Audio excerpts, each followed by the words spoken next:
إن الحمد لله نحمده ونستعينه ونستغفره ونعوذ بالله من شرور أنفسنا وسيئات أعمالنا من يهده الله فلا مضل له ومن يضلله فلا هادي له وأشهد أن لا إله إلا الله وحده لا شريك له وأشهد أن محمدا عبده ورسوله أما بعد فإن خير الحديث كتاب الله وخير الهدي هدي محمد صلى الله عليه وسلم وشر الأمور محدثاتها وكل محدثة بدعة وكل بدعة ضلالة وكل ضلالة في النار.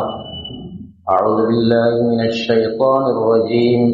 بسم الله الرحمن الرحيم. قاف والقرآن المجيد بل عجبوا أن جاءهم منذر منهم فقال الكافرون هذا شيء عجيب أإذا متنا وكنا ترابا ذلك رجع بعيد قد علمنا ما تنقص الأرض منهم وعندنا كتاب حفيظ بل كذبوا بالحق لما جاءهم فهم في أمر مريج أفلم ينظروا إلى السماء فوقهم كيف بنيناها وزيناها وما لها من فروج والأرض مددناها وألقينا فيها رواسي وأنبتنا فيها من كل زوج بهيج تبصرة وذكرى لكل عبد منيب ونزلنا من السماء ماء مباركا فأنبتنا به جنات وحب الحصيد والنخل باسقات لها طلع نضيد رزقا للعباد وأحيينا به بلدة ميتا كذلك الخروج كذبت قبلهم قوم نوح وأصحاب الرس وثمود وعاد وفرعون وإخوان لوط وأصحاب الأيكة وقوم تبع كل كذب الرسل فحق وعيد أفعينا بالخلق الأول بل هم في لبس من خلق جدید. محترم حاضرین، آج انسانی سماج کو جن مسائل کا سامنا ہے ان مسائل میں سے ایک اہم مسئلہ مالی بدعنوانی کا ہے، کرپشن کا ہے، بے ایمانی کا ہے. ہر طرف لوٹ کھسوٹ مچی ہوئی ہے، بے ایمانی کا زور زورا ہے. کتنے ایسے لوگ ہیں جو دوسرے کے مال پر نظر جمائے رہتے ہیں، حلال و حرام کی تمیز کیے بغیر وہ اپنا بینک بیلنس بڑھاتے ہیں، اپنی آمدنی میں اضافہ کرتے ہیں. کتنے لوگ ایسے ہیں جو بالقصد ایسا نہیں کرتے، منصوبہ بندی سے نہیں کرتے. کسی کا کچھ پیسہ ہے اس کو نظر انداز کر دیا، کسی کا کچھ بقایا ہے اس کو بھول گئے، یا چھوٹی موٹی باتوں کو سمجھتے ہیں کہ اس سے کوئی فرق نہیں پڑے گا. کوئی بڑا گھپلا کیا جائے، کوئی بڑا گھوٹالہ کیا جائے تو وہی معیوب ہے، باقی چھوٹے پیمانے پر کوئی بات نہیں. آج حکومتیں بھی پریشان ہیں اور عوام بھی پریشان ہے. اور حکومت کس چیز کا نام ہے؟ حکومت عوام ہی کے ایک طبقے کو، خاص طور سے جمہوری حکومت میں عوام ہی کا ایک طبقہ حاکم ہوتا ہے، جو آج حاکم ہوتا ہے کل وہ محکوم ہو جاتا ہے۔ وہ تحریکیں چلاتا ہے کہ کرپشن کے خاتمے کے لیے ہم تحریک چلا رہے ہیں، بے ایمانی کے خاتمے کے لیے تحریک چلا رہے ہیں، اور عوام الگ تحریک چلاتی ہے اسی کام کو لے کر۔ لیکن معاملہ یہ ہے کہ دن بدن جو ہے یہ بدعنوانی اور یہ بے ایمانی بڑھتی جا رہی ہے۔ جتنا اس کا علاج ہو رہا ہے اتنا ہی اس مرض میں اضافہ ہو رہا ہے۔ بات یہ ہے کہ جب تک نیک نیتی کے ساتھ علاج کی کوشش نہیں کی جائے گی اور جب تک صحیح راستے سے علاج نہ کیا جائے گا تب تک علاج ہوگا نہیں۔ اور وہ صحیح راستہ اسلام نے آج سے 1400 سال پہلے بتلا دیا ہے۔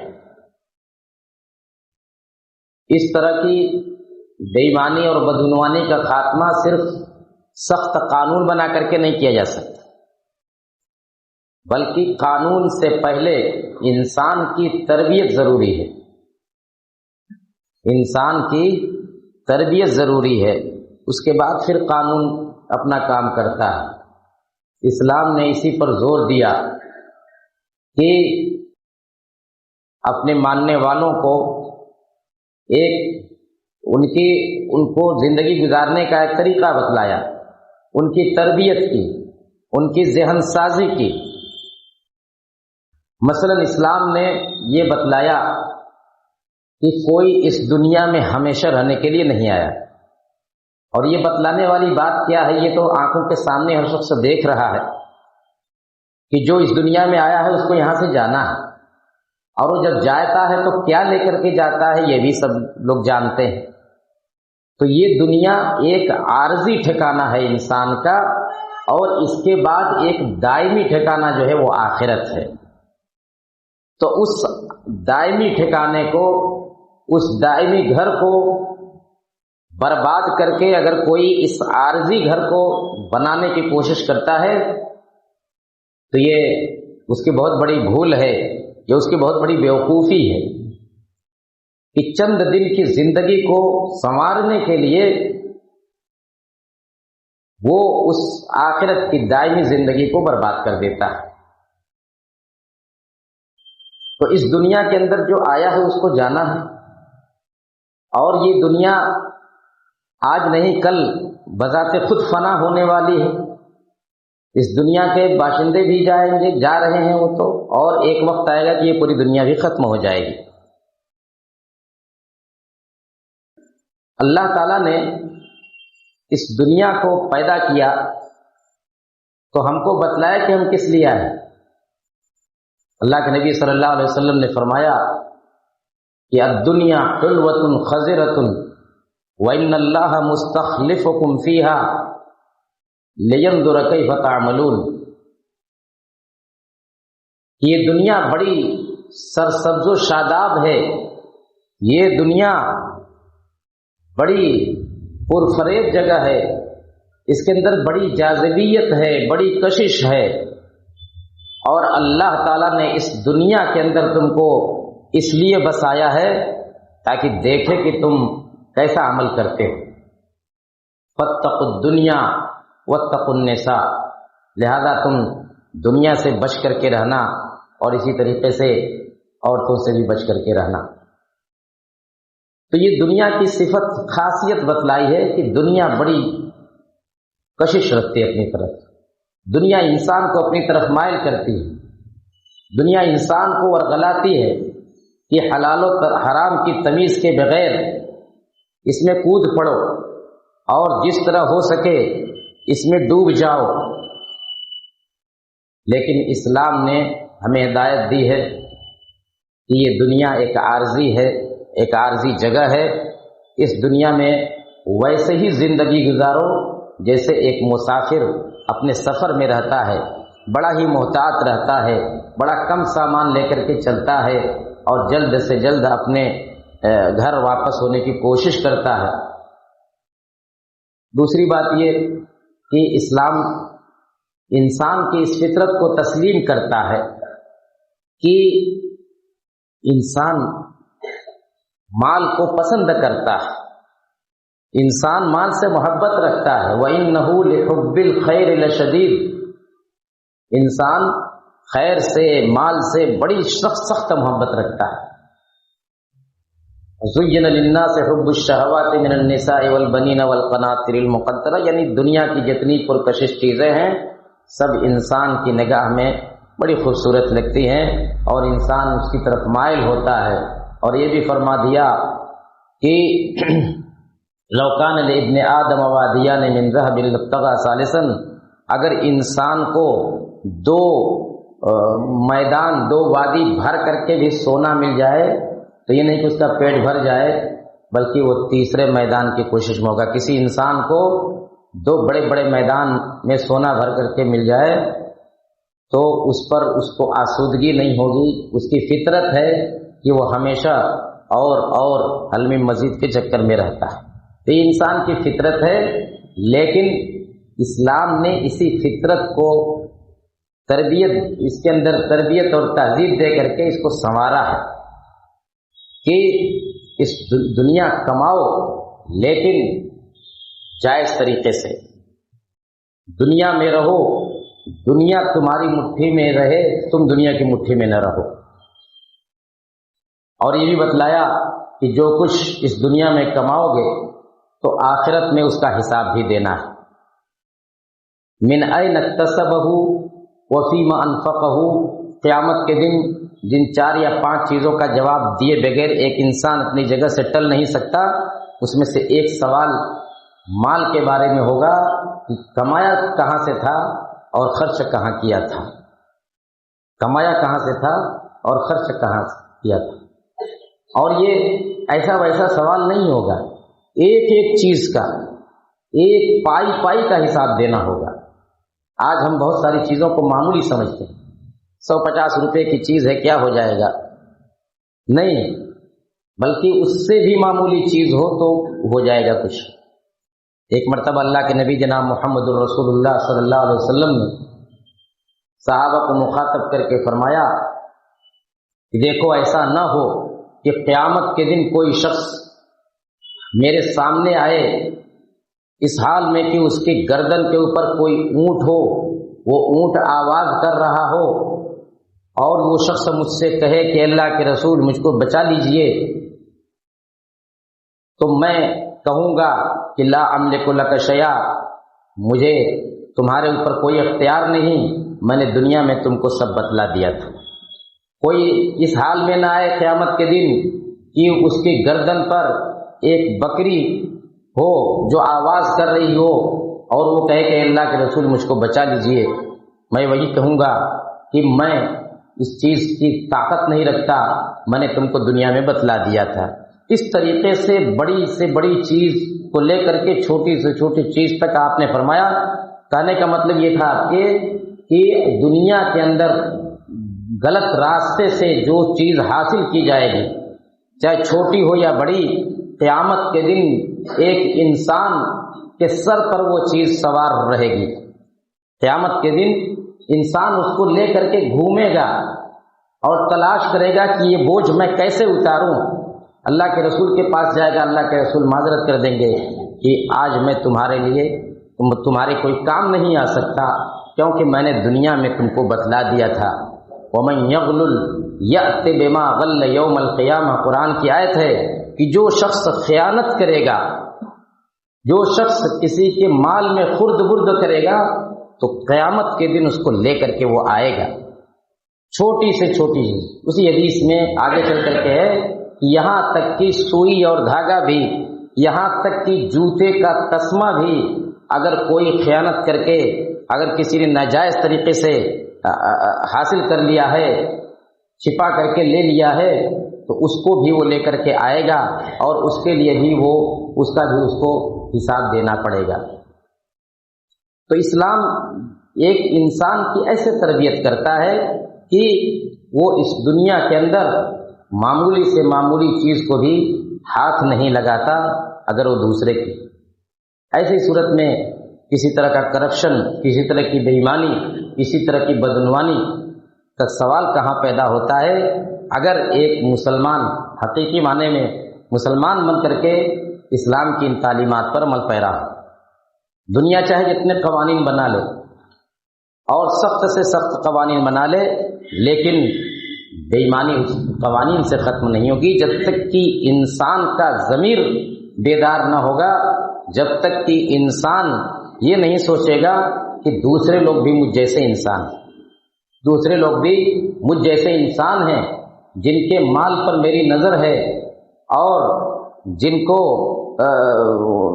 کے مال و اسباب کو میں ترچھی نظر سے ہمیشہ دیکھتا رہتا ہوں، وہ بھی مجھ جیسے انسان ہے. اخلاق کس چیز کا نام ہے؟ انسانیت کس چیز کا نام ہے؟ سچائی کس چیز کا نام ہے؟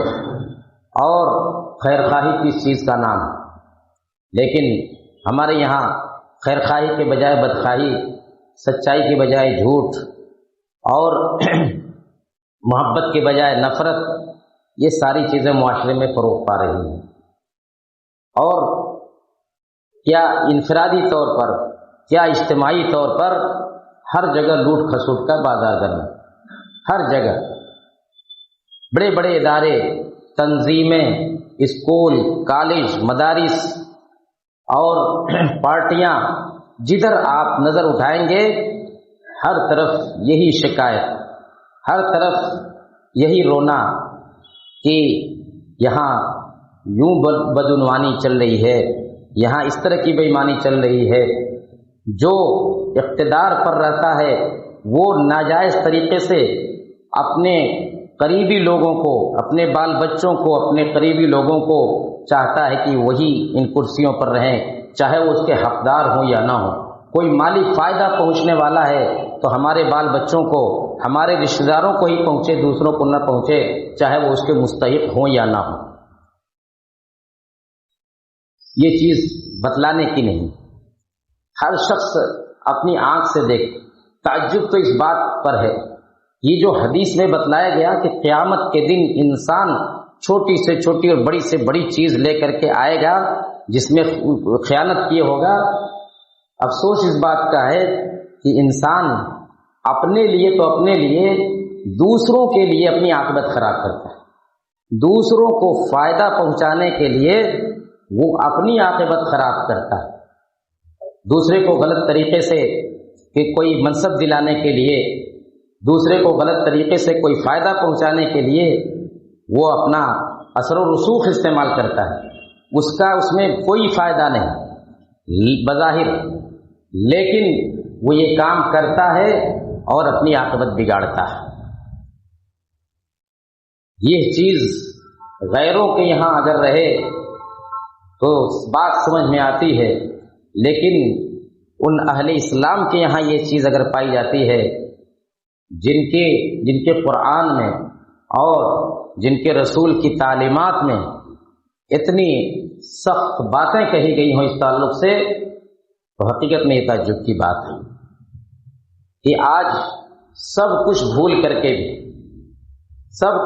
کر کے ہم اس میدان میں اس تیزی سے دوڑ رہے ہیں کہ لگتا ہی نہیں کہ ہم کسی دین کو، کسی مذہب کو ماننے والے تھے.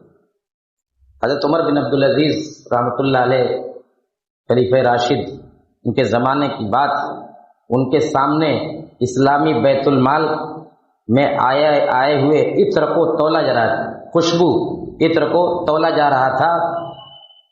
حضرت عمر بن عبدالعزیز نے اپنی ناک پر رومال رکھ لیا کہ اس کی خوشبو مجھ کو نہ پہنچائے، اس لیے کہ میں اس کا حقدار نہیں ہوں. کسی نے کہا کہ امیر المومنین، اس کی خوشبو ہی تو ہے، اس سے کیا ہو جائے گا؟ کہا کہ اس کا کل فائدہ خوشبو ہی تو ہے، اس سامان کا کل فائدہ کیا ہے؟ خوشبو ہی تو ہے، اسی لیے تو اس کو خریدا بیچا جاتا ہے. اور وہ خوشبو، یعنی میں اس کا مستحق نہیں ہوں، وہ میری چیز نہیں ہے، اس کے باوجود میں اس سے فائدہ اٹھا رہا ہوں. حضرت عمر بن عبدالعزیز کو اتنا بھی گوارا نہیں تھا۔ معمولی سے معمولی چیز جس کے ہم حقدار نہیں ہیں، ایک ایک پائی، ایک ایک پیسہ اور ایک ایک گرام کی چیز جس کے ہم حقدار نہیں ہیں، ہمیں اس سے پرہیز کرنا چاہیے۔ چہ جائے کہ بڑی بڑی پراپرٹیاں اور بڑی بڑی رقمیں ہم نگل جائیں۔ آپ دیکھتے ہیں کہ حکومتوں کی طرف سے غریبوں کے لیے بہت ساری سہولتیں فراہم کی جاتی ہیں، ان کو بہت سارے عطیات دیے جاتے ہیں، لیکن بیچ کے لوگ جو غریب نہیں ہوتے وہ ان رقموں کو، ان سامانوں کو ہڑپ لیتے ہیں۔ وہ غریب جن کے پاس 2 وقت کی روٹی کا انتظام نہیں ہوتا، ان کے لیے چاہے حکومتی پیمانے پر چاہے سماجی پیمانے پر ان کو ریلیف پہنچانے کے لیے، ان کو راحت پہنچانے کے لیے کوئی سامان بھیجا جاتا ہے، تو بیچ کے وہ لوگ جن کی جیبیں بھری ہوتی ہیں اور جو آسودہ ہوتے ہیں، وہ خرد برد کر کے اس میں سے اچھا خاصا مال ہڑپ لیتے ہیں۔ یہ بے غیرتی، انسانی بے غیرتی کی انتہا ہے کہ آچے جائے کہ آپ ان غریبوں کے کسی کام آ سکیں، چہ جائے کہ آپ ان غریبوں کو اپنی جیب سے کچھ فائدہ پہنچا سکیں، دوسرے ان غریبوں کو فائدہ پہنچانا چاہتے ہیں تو آپ بڑھ کر کے ان غریبوں تک وہ فائدہ پہنچنے سے روکتے ہیں، بلکہ اس فائدے کو اٹھا کر کے اپنی جیب میں ڈالنے کی کوشش کرتے ہیں۔ یہ انسان کی بے غیرتی، انتہا درجے کی بے غیرتی ہے۔ یہ پیسہ میرے بھائیوں انسان کے لیے بڑی آزمائش ہوتا ہے، مال انسان کے لیے بڑی آزمائش ہوتا ہے۔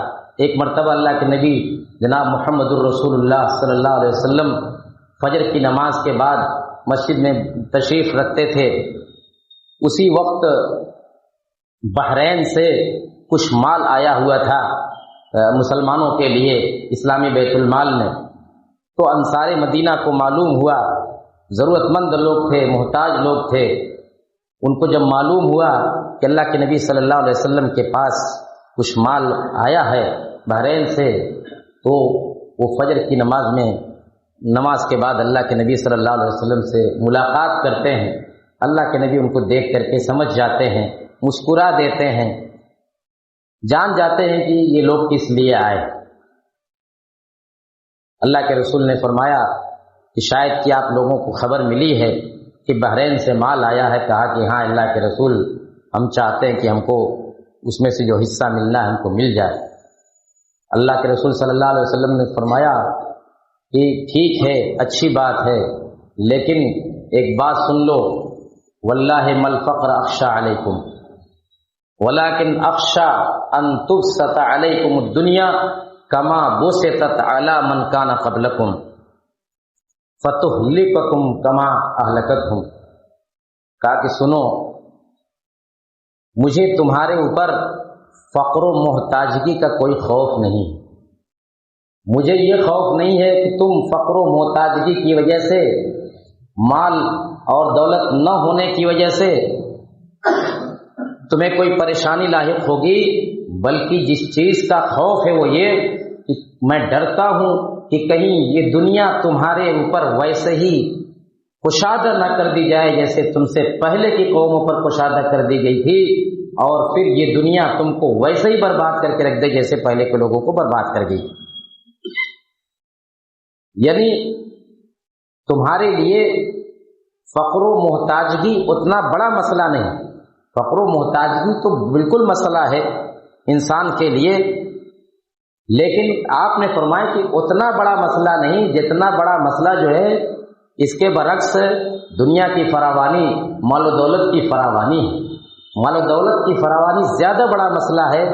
ہم تو سمجھتے ہیں کہ فقر و محتاجگی ہی سب سے بڑا مسئلہ ہے، لیکن اللہ کے رسول صلی اللہ علیہ وسلم فرماتے ہیں کہ دولت کی فراوانی اس سے بڑا مسئلہ ہے، اس کا مجھے خوف ہے۔ آج دیکھ لیجئے پوری دنیا کے اندر اللہ کے فضل سے ہر جگہ کسی نہ کسی شکل میں آپ کو فراوانی نظر آئے گی، لیکن اس کے باوجود آپ ایمان کا جائزہ لیجئے، آپ مذہب کا جائزہ لیجئے، آپ اخلاق کا جائزہ لیجئے کہ وہ کہاں پہنچ چکا ہے، اس کا معاملہ کہاں پہنچ چکا ہے۔ بے شک انسان مالی اعتبار سے ترقی کر رہا ہے، آگے بڑھ رہا ہے، اور آپ مسلم ممالک کو دیکھیے، بہت سارے مسلم ممالک کتنی آگے پہنچ چکے ہیں مالی اعتبار سے، لیکن اس دنیا میں الجھ کر کے، اس دنیا کی رنگینیوں میں پھنس کر کے انہوں نے اپنا دین، انہوں نے اپنا مذہب، انہوں نے اپنا عقیدہ پیچھے ڈال دیا۔ تو آپ نے فرمایا کہ یہ دنیا تم کو ہلاک کر سکتی ہے جیسے پہلے کے لوگوں کو ہلاک کر چکی ہے، مجھے ڈر اس کا ہے۔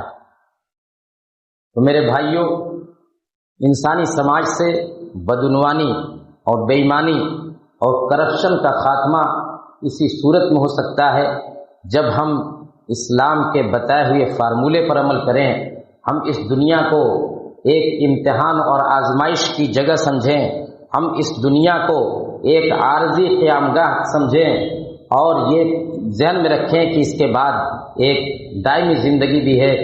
اس زندگی کو ہم بنانے کے لیے، اس زندگی کو ہم سنوارنے کے لیے کوشش کریں۔ ایسا نہ ہو کہ ہم دنیا سنوارنے میں رہ جائے اور ہماری عاقبت بگڑ جائے۔ اللہ تعالی ہمیں ہر طرح کے برے انجام سے محفوظ رکھے، اور اسلام کا جو امتیاز ہے، اسلام کی جو خصوصیت ہے، اس مسئلے کو حل کرنے کے لیے اس کو ہم خود بھی سمجھیں اور دوسروں کو بھی سمجھانے کی کوشش کریں۔ اللہ تعالی ہمیں اس کی توفیق عطا فرمائے۔ وآخر دعوانا ان الحمد للہ رب العالمین۔